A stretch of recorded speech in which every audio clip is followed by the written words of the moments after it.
എന്താ നന്ദ? ഛെ, നീ എന്തായി ചെയ്തേ? എന്ത്?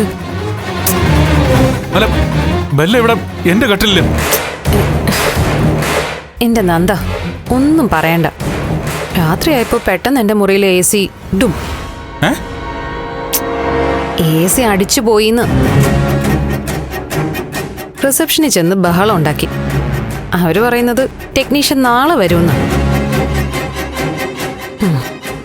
അവര് റൂം ചാർജിന്റെ പകുതി ഡിഡക്ട് ചെയ്യാന്ന് പറഞ്ഞു. പക്ഷെ കാശ് കുറച്ചോന്ന് വെച്ച് ചൂടത്ത് കിടക്കാൻ പറ്റില്ലല്ലോ. ഞാനിവിടെ ഒന്ന് നോക്കി. നന്ദ നല്ല ഉറക്കമായിരുന്നു. പിന്നെ നന്ദനെ ഉണർത്താതെ തന്നെ ഇവിടെ ഒന്ന് കിടന്നു. അല്ല, അത് എന്താ നന്ദ, ബുദ്ധിമുട്ടായോ? ഞാൻ ഓവർ സ്വാതന്ത്ര്യം എടുത്തോന്ന് തോന്നുന്നുണ്ടോ? അല്ല, അതല്ല.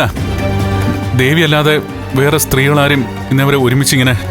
വേറെ ആരും നന്ദന്റെ കൂടെ ഒരുമിച്ച് കട്ടിലിൽ കിടന്നിട്ടില്ല, അതല്ലേ പറയുന്നേ? ആ, അതെ. അല്ല, നന്ദൻ ഇത് ഏത് നൂറ്റാണ്ടിലാ? ഫ്രണ്ട്സ് തമ്മിൽ ഹഗ് ചെയ്യും, ഒരുമിച്ച് മദ്യപിക്കും, ഒരുമിച്ച് ഒരു കട്ടിലിൽ കിടക്കും. അതൊക്കെ ഫ്രണ്ട്ഷിപ്പിന്റെ ഭാഗമായിട്ടാ.